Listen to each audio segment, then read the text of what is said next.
మనందరికీ తెలుసు తెలంగాణలో అయితే కాంగ్రెస్ ప్రభుత్వం అధికారంలోకొచ్చింది. అధికారంలోకి రాకముందు తను చెప్పిన విషయం ఉంది గదా! అదేంటి అంటే మహిళలకి ఫ్రీ బస్ ఇస్తా అని అయితే చెప్పడం జరిగింది.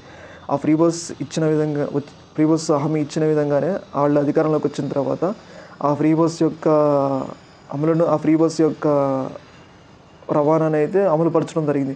ఈ సందర్భంగా మహిళలందరూ తెలంగాణలో అయితే దాన్ని విపరీతంగా వినియోగించుకొని దాదాపు నెలకు 3, 4 వేలు అయితే మిగిలించుకుంటున్నారు.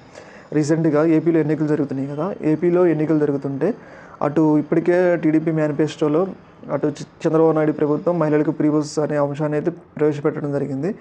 అలాగే దీనిపై కూడా సీఎం జగన్మోహన్ రెడ్డి ప్రభుత్వం ఒక కీలక నిర్ణయాన్ని తీసుకున్నట్లు మనకు అర్థమవుతుంది.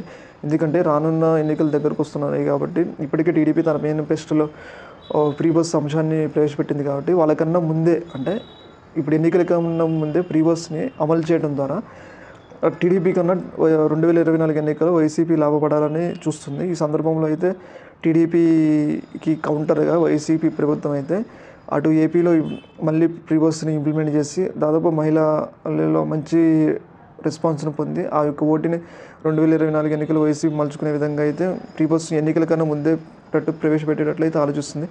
ఏదేమైనా కానీ వైసీపీ ఏ ఒక్క అవకాశాన్ని కూడా వదులుకునే అవకాశం లేదు. ఎందుకు అంటే వాళ్ళకి అధికారం చాలా ముఖ్యమని మనందరికీ అర్థమవుతుంది.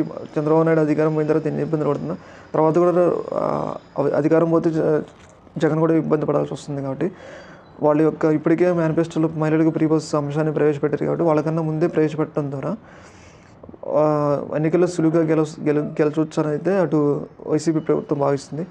చూడాలి 2024 ఎన్నికలకు ఫ్రీ బస్ అనేది అంశం ఏ మేరకు ఉపయోగపడుతుంది. అలాగే ఏపీ మహిళలు కూడా ఇప్పటిదాకా తెలంగాణలో మహిళలకు ఫ్రీ బస్ ఇస్తున్నారని చాలా ఫీల్ అయ్యారు. ఇప్పుడు కూడా వాళ్ళకి ఫ్రీ బస్ రావడం వల్ల వాళ్ళు కూడా వినియోగించుకుని వాళ్ళు కూడా డబ్బులు మిగిలించుకోవడానికి అయితే చాలా ఛాన్స్ ఉంది. ఏదేమైనా కానీ ఈ ఫ్రీ బస్ యొక్క ట్రెండ్ అనేది ఎన్నికల్లో ఒక కీలక పాత్ర పోషిస్తుందని మనకు అర్థమవుతుంది. ఏపీ మహిళలు కూడా ఫ్రీ బస్ని వినియోగించుకొని వాళ్ళ యొక్క రవాణా సదుపాయాలు చాలా సుఖంగా మరియు భద్రతతో ఏపీఆర్టీసీ